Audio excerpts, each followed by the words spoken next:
Hello நண்பர்களே, வணக்கம். நான் உங்கள் பிரியா. நம்ம இன்றைக்கி பார்க்க போகிற பதிவு என்ன அப்படின்னு பார்த்தீங்கன்னா, நம்மளோட வீட்டில் சமையல் அறையில் உப்பு அதிகமாக நம்ம பயன்படுத்தக்கூடிய ஒரு பொருள். உப்பு மகாலட்சுமியோட அம்சமாக சொல்லப்படுது. இது கடலில் இருந்து கிடைக்கிற பொருள்னால இது மகாலட்சுமி தேவியோட அம்சமாக சொல்லப்படுது.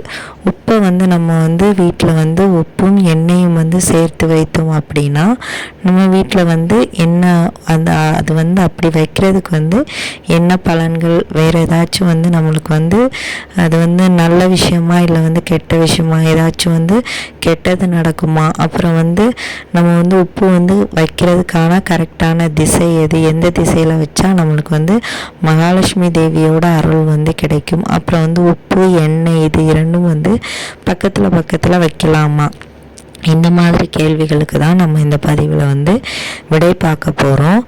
அதுக்கு முன்னாடி நீங்கள் இப்போ தான் நம்ம சேனலை ஃபஸ்ட் டைமாக பார்க்குறீங்க அப்படின்னா நம்ம சேனலை சப்ஸ்கிரைப் பண்ணி வச்சுக்கோங்க. இந்த பதிவு உங்களுக்கு பிடிச்சிருந்துச்சி அப்படின்னா மறக்காமல் ஒரு லைக் போட்டுருங்க. உங்களுக்கு மகாலட்சுமி தேவியை பிடிக்கும் அப்படின்னா ஜெய் மகாலட்சுமின்னு சொல்லிவிட்டு நம்ம கமெண்ட் பாக்ஸில் ஒரு கமெண்ட் மட்டும் போஸ்ட் பண்ணுங்கள். நம்மளும் நீங்கள் எத்தனை பேர் நம்ம வீடியோக்களை விரும்பி பார்க்குறீங்க அப்படின்னு தெரிஞ்சுக்கிறதுக்காக நான் இந்த பதிவு போட சொல்கிறேன்.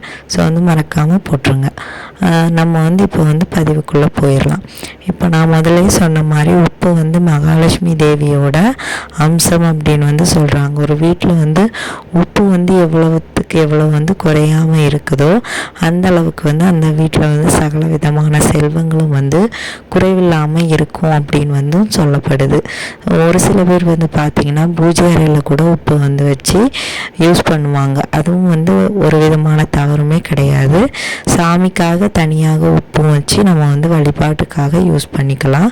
சமையலுக்காக தனியாக கல் உப்பு அதிகமாக உபயோகப்படுத்தும் போது அது வீட்டில் இருக்கிற அந்த நெகட்டிவ் எனர்ஜியெல்லாம் வெளியே கொண்டு போயிடும். நெகட்டிவ் அந்த எனர்ஜியெல்லாம் அழிக்கிறதுக்கு இந்த உப்பு பயன்படுத்தப்படுது. இந்த கண் திருஷ்டி அந்த மாதிரி உள்ளது குறைக்கிறதுக்கு கூட இந்த கல் உப்பு அதிகமாக பயன்படுத்தப்படுது.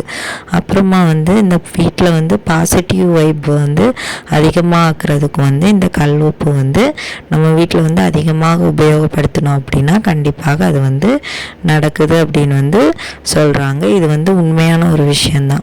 அந்த உப்புக்கு அப்படி ஒரு எனர்ஜி, பாசிட்டிவிட்டியை தரக்கூடிய ஒரு எனர்ஜி இருக்குது.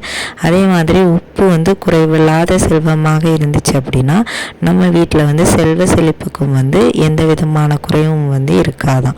அதே மாதிரி இந்த உப்பு நம்ம வைக்க வேண்டிய சரியான திசை எது அப்படின்னு பார்த்தீங்கன்னா, எந்த திசையில் நம்ம இந்த உப்பை கரெக்டாக வச்சுருந்தோம் அப்படின்னா நம்ம வீட்டில் செல்வ செழிப்புக்கு குறைவு இருக்காது. மகாலட்சுமி தேவி எப்பவும் நம்ம வீட்டில் குடியிருப்பாங்க அப்படின்னு பார்த்தோன்னா, நம்ம அடுப்பு எந்த திசையில் வச்சுருப்போம் அப்படின்னு பார்த்தீங்கன்னா கரெக்டாக நம்ம கிழக்கு பக்கமாக அடுப்பு வச்சுருப்போம். அது மேற்கு பக்கமாக நம்ம நிற்கிற மாதிரி அந்த மாதிரி தான் வச்சுருப்போம்.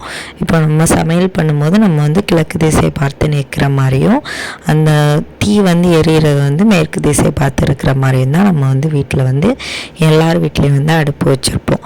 ஸோ அந்த மாதிரி அந்த அடுப்புக்கு பக்கத்தில் வடகிழக்கு திசையில் நம்ம இந்த உப்பு ஜாடியை வைக்கணுமா. அதுவும் இந்த கல் உப்பை ஜாடியிலையோ இல்லை பிளாஸ்டிக் டப்பாலையோ போட்டு பத்திரமா பாதுகாக்கணுமா. அந்த உப்பு இருக்கிற இடம் மிகவும் சுத்தமாகவும் அந்த இடம் ஒரு தெய்வீக தன்மையுடையதுனால அதை எப்போவுமே நம்ம தூய்மையாக வச்சுருக்கணும்.